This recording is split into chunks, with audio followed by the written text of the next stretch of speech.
how do you make any PNG logo 3D and animate in Cinema 4D? First, you have to take the PNG into Photoshop.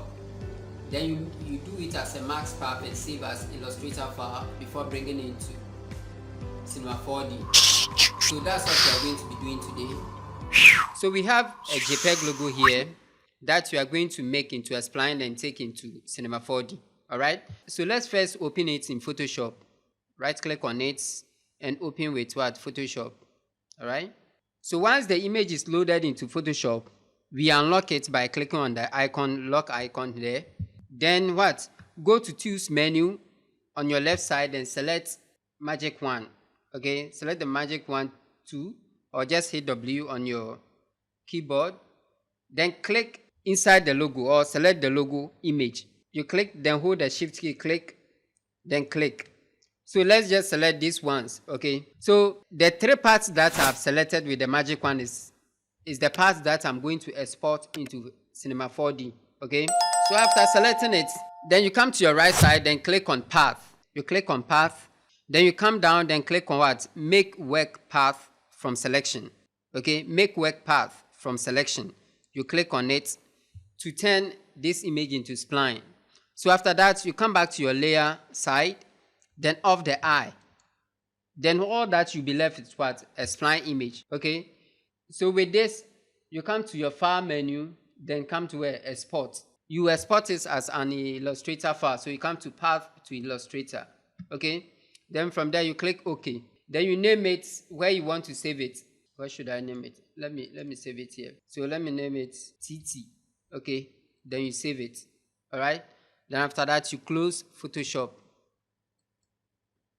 Okay, now that you have your Illustrator file that you have saved from Photoshop, which is the spline, just drag and drop it into Cinema 4D. Okay, so you have this. So when you bring the image, you see that it's small. All that you have to do is to select the image, click on it, come to coordinates, then increase the size to something like 3, 3, 3. Or if it's still too small, come to 5, 5, 5. Okay, so now it's scaled. Now it's bigger. Okay, now you can just move it to the center here to position it. Okay, if it's not positioned well, just switch the view to something like front view. Okay, then you position it well. Okay, so now you have this. Now let's go back to our perspective view. Okay, now let's bring in an extrusion. You come to what? The subdivision or the NURB tool here, then select extrusion, extrude. Okay, you see that they are all grouped. But in this case, when we look at the image here, the image is in two colors here. We have orange and a purple. But here, maybe the animation we are going to do, this side will animate separately, while this side will also animate separately. While this also animate separately. Okay, so in this case, you have to extrude them differently. All right, so here is it. First, we will create an extrusion, drop path 1 inside. Okay, so this the path 1, and the extrusion depth on it is what? 20. Let me make it 100. So this 100 that I've done, I'll just duplicate the same extrusion. All right, then open it and delete the path 1 from it, then place path 2 inside. So I'll have this. Now you see, do the same thing, duplicate, then delete the path 2 from this one, then place path 3 inside, then delete this. So now we have this. If you see that your extrusion depth is still not enough, you can still go ahead and add. Just select it, come to here, then make it 150. Select, make it 150. Select the third one, make it 150. Okay, so now we have this. Okay, all right. So the next thing to do here is to what? Create a stage for it or a backdrop. Okay, so now let's create a backdrop. Let me use something like a spline to create the backdrop. Let me select this arc. Okay, so we have this arc here. Let me increase the size or the radius to something like 500. Okay, 500 is enough. Okay, so now let me switch the side to ZY. All right, so we have this. So all that we have to do is to make it editable. We hit the C key to make it editable, then go and select the point mode, click on it. After selecting the point mode, stand at the end stand at the end of each point, then pull it out. So this one, you pull this one out, come at the end here, pull this one out. You have something like an L, okay, in the form of L. So you have this, okay. All right. So the next thing to do is to rotate it. So let's rotate this, negative 90. So we have this, negative 90. All right. And let's pull it up. So you have this here. So what I'm going to do is I'm going to duplicate this arc again, and I'm going to use the Luft nerve to connect the two. What I said earlier on about the Luft nerve is what? It connects two splines, either open or closed spline. Okay? Alright, so now let's bring the Luft 2. Let's go to the subdivision and select Luft 2. Then drop the 2 inside. So you have this. So now we have our background here. Okay? And our logo here. Let's put the background backwards a little. Okay. So you have this logo here. Alright? Okay. Now let's color our logo. Click on Create, New Material. You double click on the material, then come to Color, Orange. So let's come to Orange here. Okay. So we have our orange material. Come to Reflectance. Then on Reflectance, we select Reflection, Legacy. Okay. Then Reflection Strength. Let's put it somewhere like this. Somewhere like 44. Okay, let's leave it like this for now. Okay, then we click OK. Then we can just duplicate this shader, then make this one purple, we make it purple, then this one orange. Okay, so the purple one, let's go to the color and change the color to something like this. Okay, let me come in a bit. Okay, so now let's apply the colors. So the first color here is what? The purple, okay, which is the A kind of letter. So we apply it to it. Now you see that the edge is sharp, so we have to smooth the edge a little. So we click on what? Extrude, then come to caps, then make it fillet caps. Come to the second one, fillet caps. So you see that on the edge is what? Curved. It's beveled at the edge. All right. If the bevel is too sharp, you can still smoothen around it. And if it's not, the radius is not enough, you can just increase the curved radius to something like 10. Okay, 10. All right.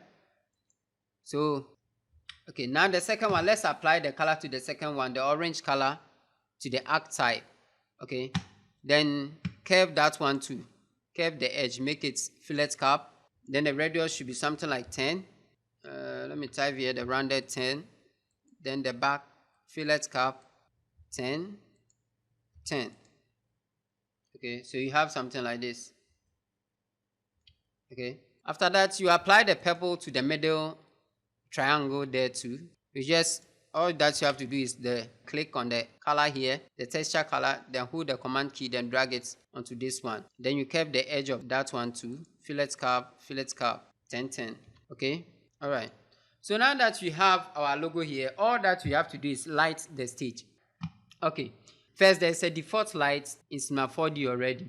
So once we insert our light, it goes away. Okay, but before that, let's go to our render settings, then make a few changes here. Let's come to Effects, then select Ambient Occlusion. Okay, I like doing that a lot. So after selecting the Ambient Occlusion, let's do a render preview and see. You see that? You see the thing is a little bit more realistic, although we haven't added lights yet. Okay, let's throw in some lights. Okay, let's pull this one up. Let me change the view here.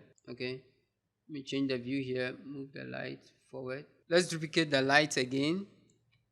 Then this time, let me go and select the array. Okay, let me select the array, then drop it inside. Okay, so now we have this. The array, I'll reduce the number of lights within the array to something like 4. Then increase the radius to something like 750. Then pull the array up a bit. Let me reduce the lights again. Okay, so we have something like this. So we have something like this. Okay, if you see that still the light is too strong for you, you can just reduce it to 1. Okay, but let me keep it too light. Then reduce the light intensity a bit. Okay, so that we'll have something like this. All right. Okay, so now let's give our backdrop a color. The backdrop that you have created with the loft, let's give it a color. Now, to create a new material for the backdrop, just go to create new material, then double click to open the material, then come to color, then texture, then change it to something like a gradient. Okay, you click inside the color here, the texture color here, then you go in, then you make the 2D vein. Okay, so now you click on the color key here, double click on it, then change it to something like let me change the color to RGB first. Blue. Let me lighten it here, blue. Okay, let me click here, RGB blue, then okay, let me deepen this one. So now let me drop this one onto the lofts. Let's see how it goes. Nice. Now you see our logo is coming along, but let me switch the 2D vein type to U and see how to be like. All right, so we have this. Okay, a simple logo extrusion. So we have this. See that? Okay, so now with this we have done our 3D logo. Okay, we have done our 3D logo, but in case you want to animate it, let's just do a simple animation here. All right, so this is what we are going to do. We want the image to come in and land like this. Okay, all right, let me drop this in. Let me give a shadow to this lights, the top lights. Let me give it a shadow. Let me give it a shadow map, some kind of soft shadow map. So we have the logo here. Now all that you have to do is animate it. Okay, so first let's bring in a camera. We click to bring in the camera. We on the camera eye. All right, now let's move the timeline to something like 50 frame. All right, then set a key there. All right, just on the key to set a key on all coordinates. All right, then we move the timeline to 0. Then what we have to do is just rotate the camera. All right, after rotating the camera, we zoom in till what? The logo disappears. Then we set the next key again. So we have something like this. Okay, we have something like this. You see, it will come in whilst turning. All right, we are not done yet. So because we have turned the camera, it rotates in some way before landing straight. Okay, so we haven't ended yet. So let's say we want when it reaches like frame 50. Let me increase the frame here. Let me make it 190. Okay, so we will come back to frame 50. Okay,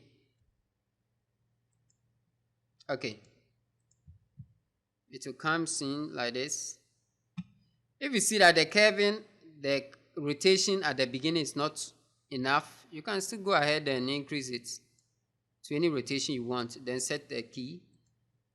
Then you comes. You see that? If it's still not enough for you, you can still go. Then set the key again. That's all. So let me select the middle one. I want when the logo lands, the middle one will not be included. It will come later. Okay, it will come at the later part. So this one. All right.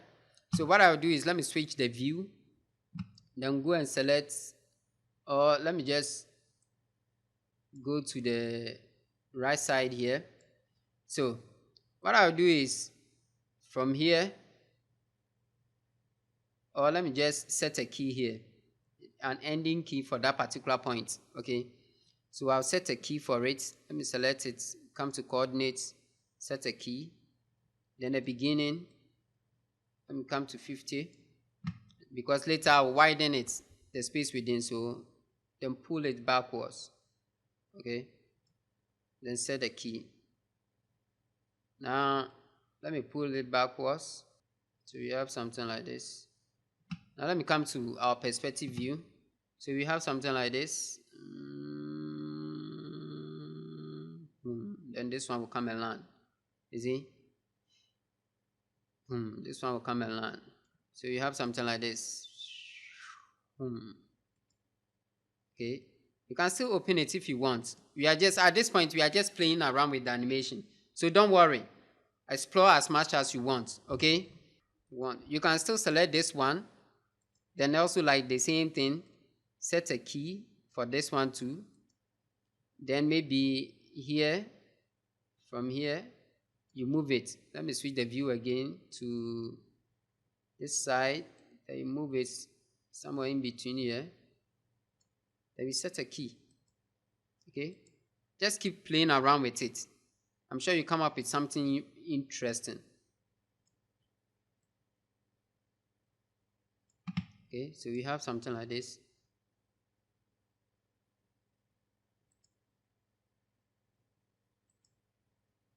See that? All right. So yeah, so we have something like this. Okay. Yeah. You can still play around with it as much as you want. You see that when we come here, we can still rotate it if you want. You see? So you can do that if you want. You just have to come here, then maybe do a rotation of okay, something like 60. You set a key, then you play around with it. All right. So with our logo animated like this, the next thing to do is just to render, if you are okay with what you have done here. This is just a simple animation, simple logo animation. Okay. All right. If you are okay with it, just render. Or you can still go ahead and maybe throw some softbox. You can still go ahead and throw some reflective lights on it. Okay.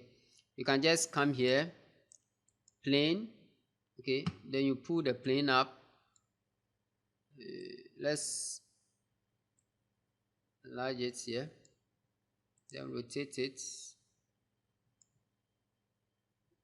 Okay. Let me extend here a bit.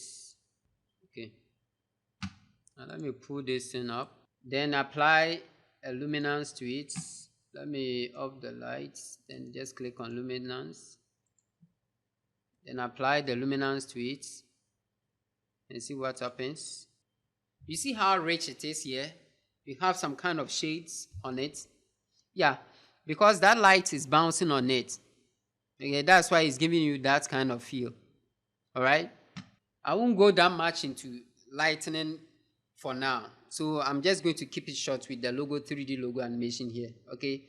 I just want you to know how you send a JPEG into Photoshop, then make it a spline and bring it into Cinema 4D to make it into 3D. Okay. So we won't go that much in depth into lightening and stuff. All right. So let's keep it simple here. All right. So after this, just do a basic render like the one we did. All right. Like the one I taught you earlier on. So you just come to the render settings. You come to what? Your animation starts from where? 0, which is this in output. You come to output. It's mini HD. All right. Then resolution 300. Then from 0, that's the 0 is where the animation starts. Then end somewhere like let me see. Let's end somewhere like 120. Okay. Then we come to save. All right. Since this animation has a background, I will save it. You can still save it as PNG though. Okay. But in this case, it won't be transparent. Okay. So let's change it to PNG. Let's change the format option to PNG. All right. then save it to render, then render it into it, okay, and name it logo. Okay, save. So now after this, we can just render straightforward.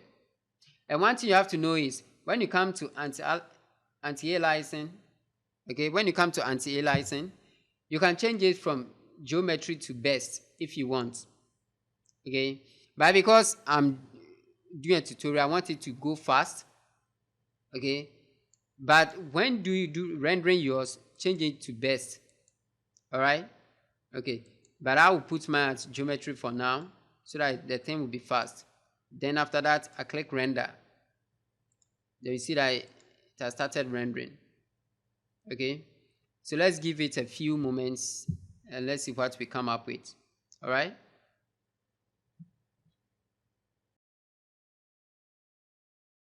Okay, so now that our rendering has reached some points, let's see.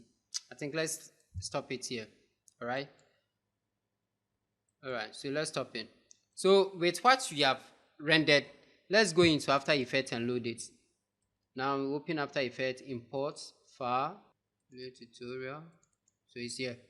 So once we selected one sequence, then sequence is uploaded here.